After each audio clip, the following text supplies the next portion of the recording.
This is Garis, Masculist, MGTOW, flyers. That is 2-3 page essays on the themes of Masculism and MGTOW. Written by and read aloud by Prof. Dr. Hugo de Garis. This is flyer number 286, entitled Half Meeting My Nawalt.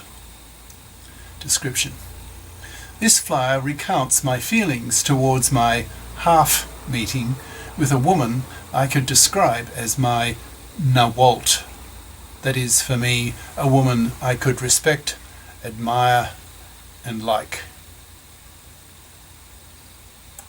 Flyer itself.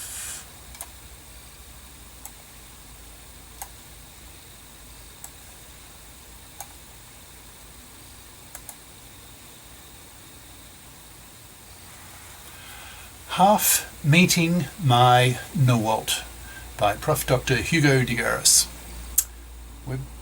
Email profhugodegaris@yahoo.com. Website profhugodegaris.wordpress.com. This flyer relates the half meeting of my Nawalt. Not all women are like that. That is, exploitative of men, hypogamous, solipsistic, etc. It discusses my mixed feelings about such an experience. A few days ago, I had an amazing experience.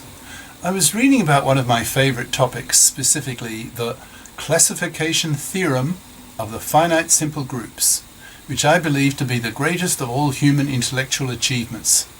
I idly typed in the label, in quotes above, into YouTube to see what would come up. I've done this before, so a lot of the videos that came up I had seen before, but there was one I had not noticed before. It was by a woman.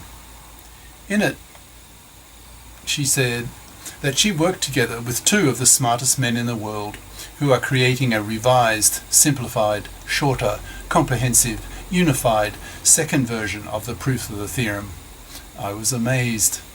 This woman sounded Russian in terms of her accent and her poor use of the definite and indefinite articles in her English, that is, missing S's and A's and the's in her sentences, so typical of Russians. But her family name was French, and she had the charm of a French woman. I know because I lived in French-speaking culture in Brussels, in Belgium, for a decade, and had a French-speaking wife, my second. Of the 7 cultures/countries I've lived in my 70 years of life, I consider the relations between the French men and women the best in the world, certainly the best of my 7. The worst was in Japan, where the two sexes live in different worlds, where the men, the salary men, are man-slaves to their fluffy, parasitic housewives who barely see each other. So there is no time for development of a relationship, because the man is always at work, coming home so late he orphans his kids and widows his wife. Second worst was in the US, where the two sexes don't trust each other. The men do not compliment the women, that's with an I, and the women do not nurture the men.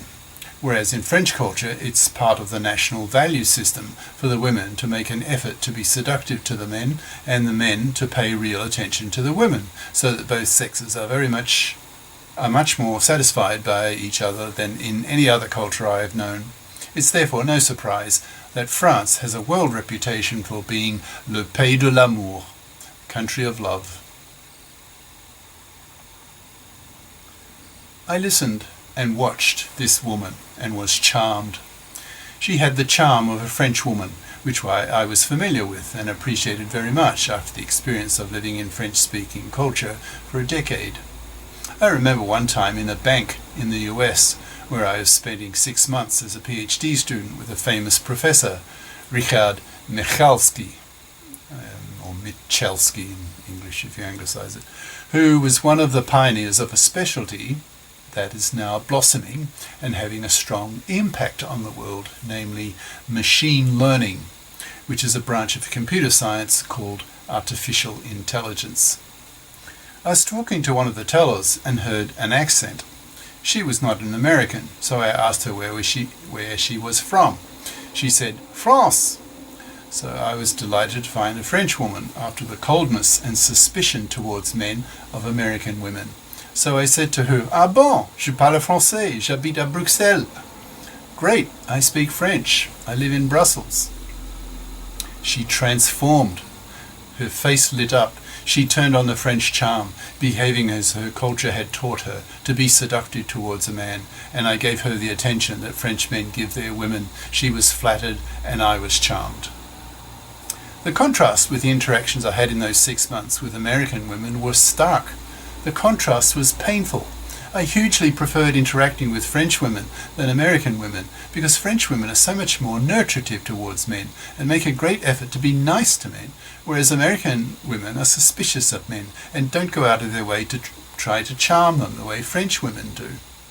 So it was refreshing for me to feel the Frenchness in this mathematician woman with a French name and a Russian accent. As I listened to her, my feelings swelled. My God, this woman is amazing.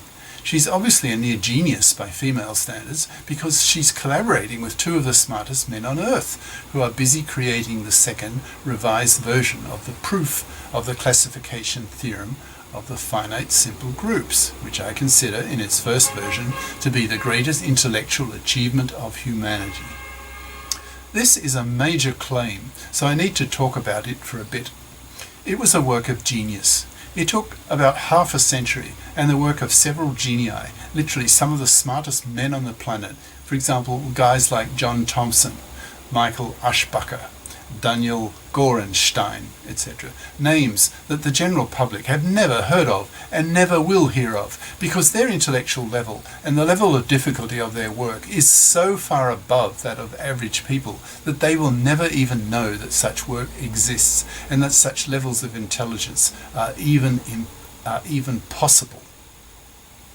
The proof took about 15,000 pages of journal articles with several hundred research mathematicians, virtually all of them male, which is to be expected because the genii are male, and women can't compete with men at such lofty levels, given women's 4 IQ point average IQ inferiority relative to men, and women's 10% lower IQ variance than men's, so that the morons and the genii are male. Thomson and Aschbacher were arguably in their prime, the smartest men, that is, smartest humans on the planet, 1 in a billion. And yet here was this charming French acculturated woman up there collaborating with them, that is, with the two men responsible for the second revised, coherent, simplified version of the proof. I listened to her talk about what she was doing and was bewitched. I was doubly hooked because she had the charm of a French woman, plus the fact that I truly admired what she was doing. That is, I truly admired her obviously very considerable mathematical brain. I include a link below to her talk, so that if you are that one person in 1,000 who can understand what she's talking about, then you might be intrigued as I was. Nearly all of you will not understand the math, but you will probably be able to pick up her French charm, her nurturative fipness. I left a comment on that video stating that I thought it was a pity that there were not millions of clones of her, so that millions of male mathematicians would be able to have intellectual romantic relationships with such clones, being able to share their male intellectual passion for mathematics with a like-minded female, which for nearly all male mathematicians is simply not possible, because women like this Russian/French woman are rarer than hen's teeth. Now the link that you can click on you can get in the text. Oh, it's pretty short, maybe I'll just read it out here. So https://www.youtube.com/watch WATCH little v equals little r, capital S, capital A, capital K, capital S, capital P, 1, capital C, 1 dash capital E. Those of you who follow my videos on masculism and MGTOW know that I consider it important for fit women, financially independent person, to be competitive with men in the workplace, but nurturative with men at home in their personal relationships. So you can imagine how I felt when I was watching this amazing woman who was definitely nurturative because she was culturalized in the French tradition, and for all I know, the Russian tradition. But since I've never been to Russia, I don't know about that. Nearly all men are raised by mothers who are nurturative towards their sons, their offspring, their kids, who share half their genes. Little boys often worship their mothers because their mothers are the focus of their whole young little lives. When a man receives the nurturing of an adult woman that reminds him of what he felt as a small boy, and it is heartwarming, intoxicating. That was how I felt for an hour as I was listening to this Russian/French mathematician woman. I felt I had met my Nawalt, that is, a woman I could truly admire, unlike 99.99% of women I come across. Most women are too stupid for me, since I'm a PhD full research professor, but not in the same intellectual league as this woman. I will not try to contact her because she's female. It will be in her genes to be hypergamous because women evolved that way. So she would not be interested in a mere run-of-the-mill prof like myself. She would feel she could do better, and that would be a near certainty because she was giving a talk at the prestigious Institute for Advanced Study, the IAS, in Princeton, the Einstein Institute, where such genii as Einstein and Gödel lived and worked. The IAS is often referred to as the Genius Institute because you have to be a genius to be invited to work there. The very best are made professors there, such as Ed Witten, who is considered to be today's Einstein if you speak it in German, who dominated the formulation of string theory, the favorite theory to explain all the phenomena of the physical world. You're probably sensing a contradiction here, because I'm describing her as a Nawalt, when she is probably as hypergamous as any other woman, and hence an Awalt. All women are like that. I think that's true, but she was the kind of woman for whom I would put aside my MGTOW ideas, if, a very big hypothetical if, she had the same feelings for me, but of course she won't. Why would she? I'm not a genius.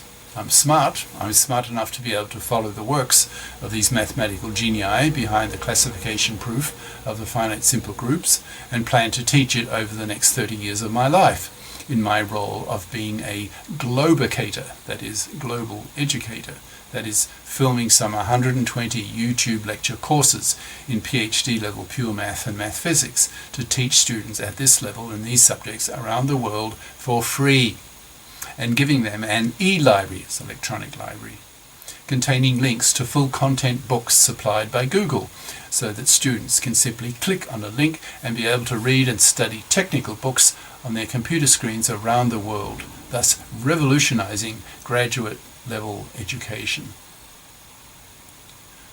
So probably in time, this woman will come to hear of me because of my work as I film course after course on the classification theorem of the finite simple groups, humanity's greatest intellectual achievement, plus courses leading up to it, that is, over 100 of them. We share the same intellectual passion, the same love of the subject. We both feel the same awe, the power, the beauty of the subject, the knowledge that it's possible with the sheer power of the male human intellect to construct whole cathedrals of mathematical logic. That is the proof. The proof is awe-inspiring, wonderful, truly awesome in the original sense of the word, magical, gee-whizzing, oh wowing. Studying it, and especially when some difficult abstract concept finally clicks in my brain, giving me a oh wow reaction, gives me intellectual orgasms. I can sense the same feeling in this woman. She too shared this intellectual passion for the classification proof, because she has devoted most of her professional life to it. You could feel her love of the topic and her obvious mastery of it as well, with her superb and, from my perspective, female mathematical genius. Mathematical abstraction and mastery of all the myriad details of the topic flowed out of her so easily. She was born to be such a person. I found it intoxicating.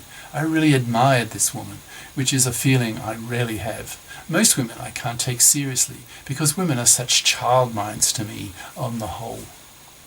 Women are not interested in my intellectual passions, but this woman was. I could sense her passion for this subject, and I deeply admired her mastery of it, which is something I could appreciate, because I have taught myself enough of the topic to be able to judge her extraordinary ability, which is right up there with the two world-class male colleagues she is collaborating with on the second revised proof. So, I feel I have met my Nawalt, in the sense that this woman is no airhead, no feminazi bitch, no parasite of men. She's obviously a FIP, because she's a prof in the math department of a British university. She has the charm of a French woman, probably married, divorced, from a Frenchman, would be my guess. She is nurturative, so in my eyes quite a prize, quite a woman I could give my heart to if she were in a position to do the same, but I see that as a pipe dream. As I said above, I'm smart enough to follow the work of these mathematical genii, the smartest men on the planet, the 1 in a billion type, that is, only a handful of such men in the whole population of the Earth. But I'm no genius. I would not be able to absorb all the details of this complex proof and manipulate them with the obvious ease that this woman can. She is a female genius, whom I admire and like very much. So my so-called meeting with her is more a half meeting. That is, I have become acquainted with her on the internet. I can watch her and study her ideas on the internet. My half meeting with her will probably never be more than that, because if she wanted a relationship with a man, she could do far better than me. Her female hypogamous nature would ensure that, making it a virtual certainty. So since I'm not a masochist, I will not contact her. Now, it's possible that someone might see this video and bother to contact her on my behalf. That's a possibility, but I won't contact her myself. I'll be happy to be simply a distant admirer, relishing the thought that my Nawalt is out there, that there is a woman out there whom I truly admire, respect, and like. That thought gives me some comfort, because having absorbed the main ideas of the MGTOW movement and combining them with my masculist ideas has made me cynical of female nature and suspicious of having any kind of serious relationship with a woman. In particular, the red pill of the MGTOWs, that is, the knowledge that women do not love men, but rather men's sexploitability, to provide women with resources to make life easier for women to raise the next generation, is truly a poison pill for men as they swallow it. Men hate being treated as cash machines by sexploitative women, and are walking away from women in their hundreds of millions now worldwide. Swallowing the red pill is depressing for men. It means that they will not be able to have a repeat in their lives as adults of the feeling that they had with their mothers as very young boys. The reality of the world is such that men are waking up to the sexploitative reality of women's nature and are reacting negatively towards it by choosing to go their own way, rejecting being manslaves to fluffy parasites, to sexploiting women. It's a bitter pill to swallow, so just being able to know that there is a woman out there whom I could actually admire and respect is a comfort of sorts. I feel that I have now found my Nawalt, in a modified sense, who is real, whom I can admire, respect and learn from, and will learn from, because she's a real expert in her field, and that is part of my admiration for her. So knowing that this woman exists, that there are such women, although obviously there are extremely few of them, gives me some comfort in a MGTOW-dominated intellectual environment which teaches men that women see men as cash machines, an utterly depressing thought. In that MGTOW darkness, that depressing reality concerning women, it is an oasis of light, a lighthouse in the MGTOW fog, to know that my Nawalt is out there. She's real. She exists. I can admire her from a distance, which is probably all that I could ever expect. But that is better than nothing, which is what fully swallowing the MGTOW red pill implies. Cheers. Prof. Dr. Hugo de Garis. Email profhugodegaris@yahoo.com. Website profhugodegaris.wordpress.com. YouTube channels De Garis Masculist MGTOW Flyers and De Garis Essays. Patreon patreon.com/profhugodegaris. Minds.com/profhugodegaris. Ciao.